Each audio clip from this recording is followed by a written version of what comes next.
안녕하세요. 이제 임대차 계약의 오해와 진실편 15번째입니다. 우리가 이제 보면 부모와 자식 간의 계약을 하면 주택임대차법의 보호를 받을 수 있다 없다 이 부분에 대해서 좀 오해를 많이 하고 있는데, 사실은 부모와 자식 간의 계약을 하면 계약이 효력이 발생한다고 하면 당연히 주택임대차법의 보호를 받을 수가 있어야죠.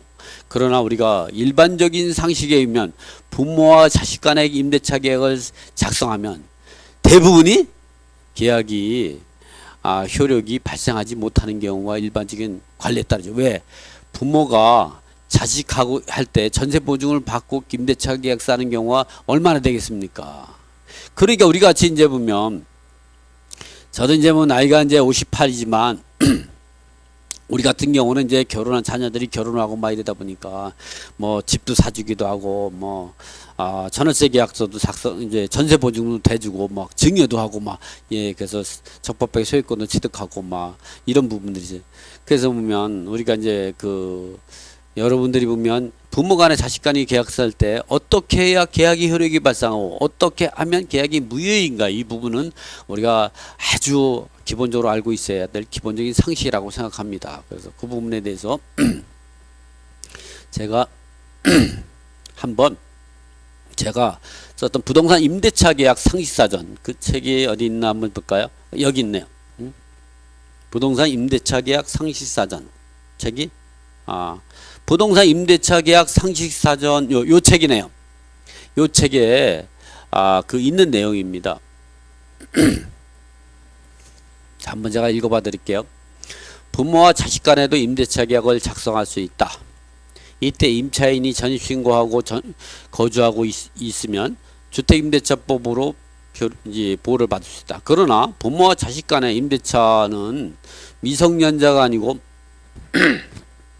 부모와 독립된 세대원으로서 별도로 떨어져 살던 자녀가 부모와 자식 간에 임대차 계약을 작성하고 대항 요건을 갖추고 있으면 대항력이 인정된다. 그런데 이러한 경우 임차주택이 경매되면 후순위 채권자가 허위 임차인임을 주장해서 배당이의를 하게 되는 사례가 많습니다.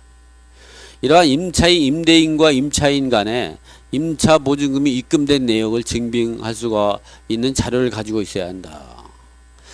이게 왜 그러냐면, 보통은 부모와 자식 간에 임대차 계약을 썼다면 허위인 경우가 많을 거예요. 가장 임차인이라고 하죠. 허위인 경우가 대부분이죠. 그래서 이런 경우 이제 적법하게 임대차 계약을 작성했다도 낙찰자라든가 또는 후순위 채권자, 임차인이 배당받은 분이 해가지고 후순위 채권자가 배당 못 받게 되는 경우가 있잖아요. 그래서 그런 사람들이 배당 이의를 하게 되죠. 가장 임차인. 그래서 이 부모와 자식 간의 임대차 계약을 작성했는데 그것이 채권원이 있어요. 임대차 계약 채권응수를 증명하는 임대차 계약이 종물인 전세보증금 반환 채권이 전세금을 입주할 때 어떻게 지급했냐가 굉장히 중요하죠. 그런 것이, 예를 들어 전세보증금을 지급한 내역이 없으면 가장 임차인으로 해서 배당받을 임차인의 권리를 상실하게 되는 거죠. 그래서 이게 중요한 것은 독립세대이고, 그래서 중요한 것은 적법하게 부모 자식 간의 계약을 하고 적법하게 대항 요건을 가지고 있어서 임대차 보증을 보호를 받으려면 어떻게 되느냐, 이러한 요건이 갖춰야 됩니다. 중요한 것은 독립세대입니다. 즉 미성년자가 아니어야 된다는 거죠. 그리고 부모와 거주하는 집이 입주 당시에 달라야 합니다. 그러니까 따로 살아야 되는 거죠. 따로 살아야 되고. 그리고 임대차 계약서의 확정일자와 임차보증금은 지급 내역이 확실하게 입금된 내역이 은행 통장 계좌로 증명할 수 있어야 합니다. 이렇게 한다면 후순위 채권자 등의 배당이의 소송에서도 승소할 수 있다. 그런데 이와 다른 경우에는 허위 임차인이 인정돼서 독립세대원이 아니고 동일세대원으로 독립세대원이라도 같은 공간에 거주하면 미성년자로 소득이 없는 경우라면 대항력이 인정되지 않을 수 있다. 이 말이 어려우니까 어떤 경우는 허위 임차인이 인정되는 건 뭐냐면 독립세대원이 아니고 함께 살았어요. 함께. 동일세대원으로 함께 생기면 동일세대원은 하나의 대항력만 생기는 거죠. 그런 거. 이번에는 독립세대원이라도 같은 공간에 아파트에 같이 사는 거. 그래가지고 이쪽에는 아버지가 방을 2개 쓰고 이쪽에 방 하나는 아들이 쓰는 해가지고 독립세대를 구분해서 같은 공간에. 이런 경우 물론 이런 경우도 법적으로 따질 때는 임대차 계약이 확실하고 임대차 보증금을 지급한 내역이 확실하다 하면 그거는 대항력이 인정이 되고 확정일자에 의한 우선 변제권을 경매나 공매 절차 배당 요구할 수 있죠. 그러나 그렇게 주장하려면 상당히 어렵습니다. 그렇다면 그게 사실이라면 법적으로는 전혀 지장 없이 받을 수가 있는 거죠. 같은 아파트 공간에서도 따로 살 수가 있죠. 또 이번에 미성년자로 소득이 없는 경우라면 대항력이 인정될 수 없죠. 그거는 뭐냐면 아버지 주머니에서 나간 거죠. 그거는 사행위에 해당될 수가 있기 때문에 가장임차에서 벗어날 수밖에 없다. 그럼 이 부분을 제가 이제 판서를 해가면서 한번 좀 자세하게 분석해 볼까 합니다. 일단 제목부터 바꾸고, 자 여기에서 보면 제가 이제 설명드리면 계약이 효력을 하는 거는 뭐 독립세대원끼리 계약 당사자 간의 의사같이 계약을 하기로 임대차 계약이라든가 매매 계약서를 작성하면 계약의 효력이 발생하고 그걸 증빙 자료로 처분문서인 계약서를 작성한다. 주계약을 하는 거죠. 그리고 계약금을 지급하고 중도금 잔금을 지급하면 계약이 완성이 되는 거, 완료가 되는 거, 주택을 받으면. 그런데 이게 부모 자식 간에는 일반적인 우리가 상식적으로 생각할 때 부모 자식 간에는 의심을 많이 하죠. 그런데 부모 자식 간인데 예를 들어서 이렇다고 생각해 보세요. 부모 자식 간에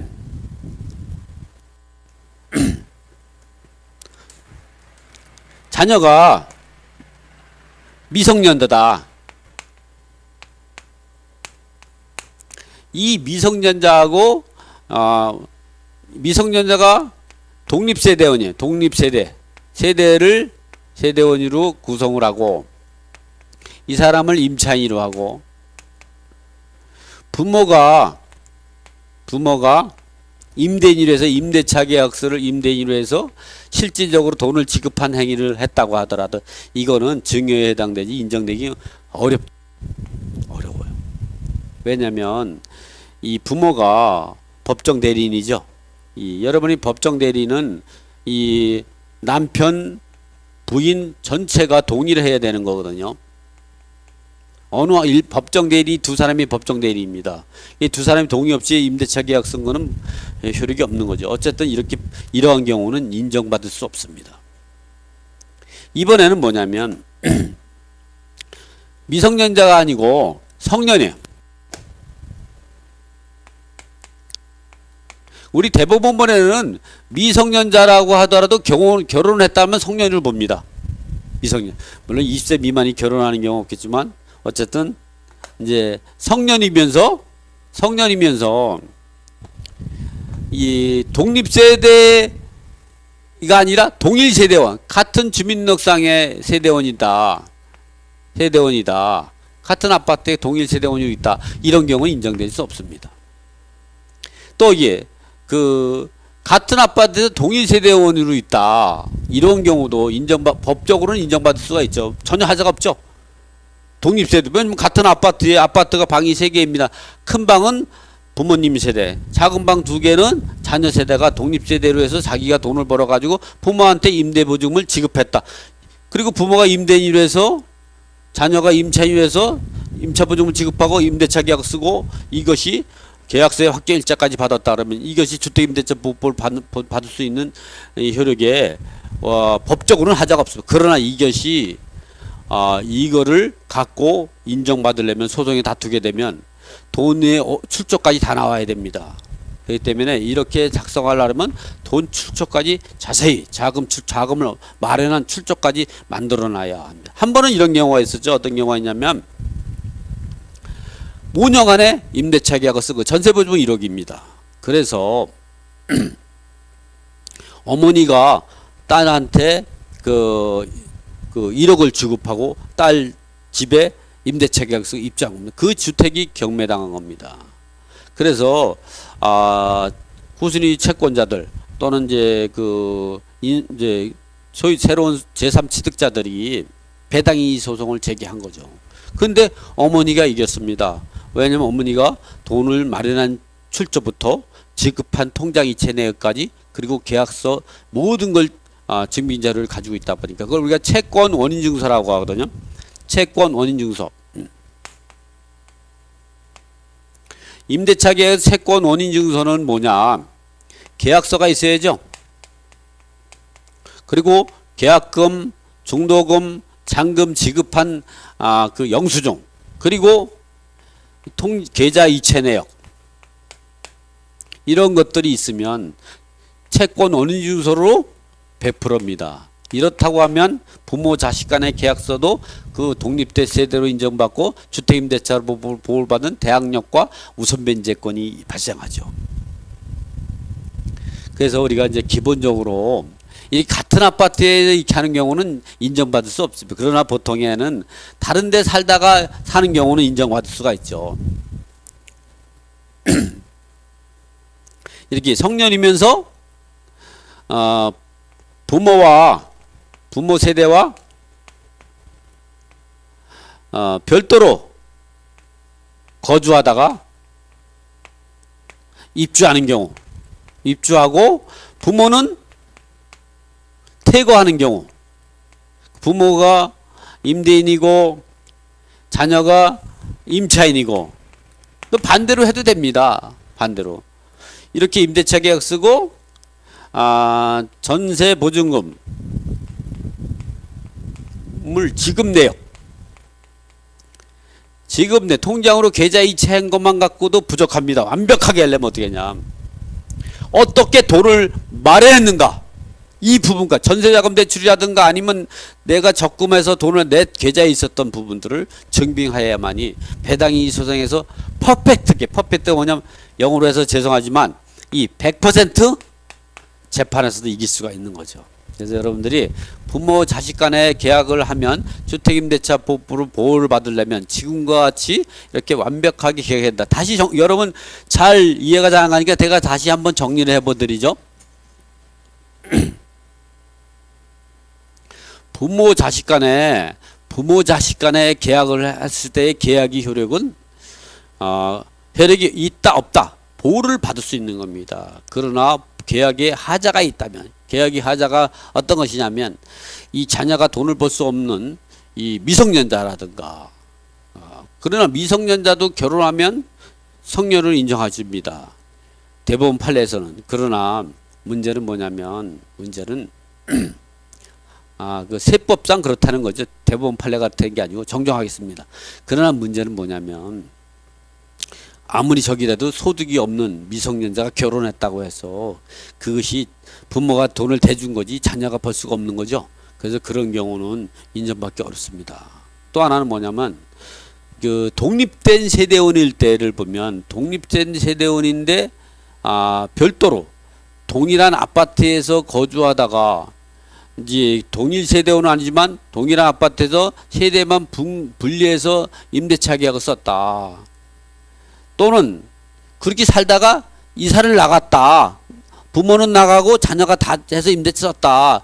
이러한 경우는 인정받기 상당히 어렵죠. 그런 경우도 그 인정이 안 된다는 게 아니라 인정받으려면 의심을 많이 사가지고 적법하게 대체를 하지 않으면 이 자금 출처라든가 자금을 어떻게 만들었고 자금 지급 내역이 투명하지 않으면 배당이의 소송에서 배제가 될 수가 있는 거죠. 예, 이런 경우만 아니라고 하면 또 이게 전혀 다른 거주의 곳에서 부모와 다르게 별다른 주택에서 거주하다가 부모 주택에 오고 부모는 다른 데로 이사 가면 임대차 계약에 의해서 부모의 돈을 지급하고 그 돈은 부모를 가지고 다른 데 가서 거주할 때 그리고 그 자금 내역 지급 내역이 뚜렷하다. 통장 계좌 이체 내역 이런 것들이 있다고 하면 이런 경우는 그 부모 자식 간의 계약을 해도 계약의 효력이 첩법이 발생하고 주택임대차보호법 또는 상가건물 임대차보호법으로 보호를 받을 수가 있다.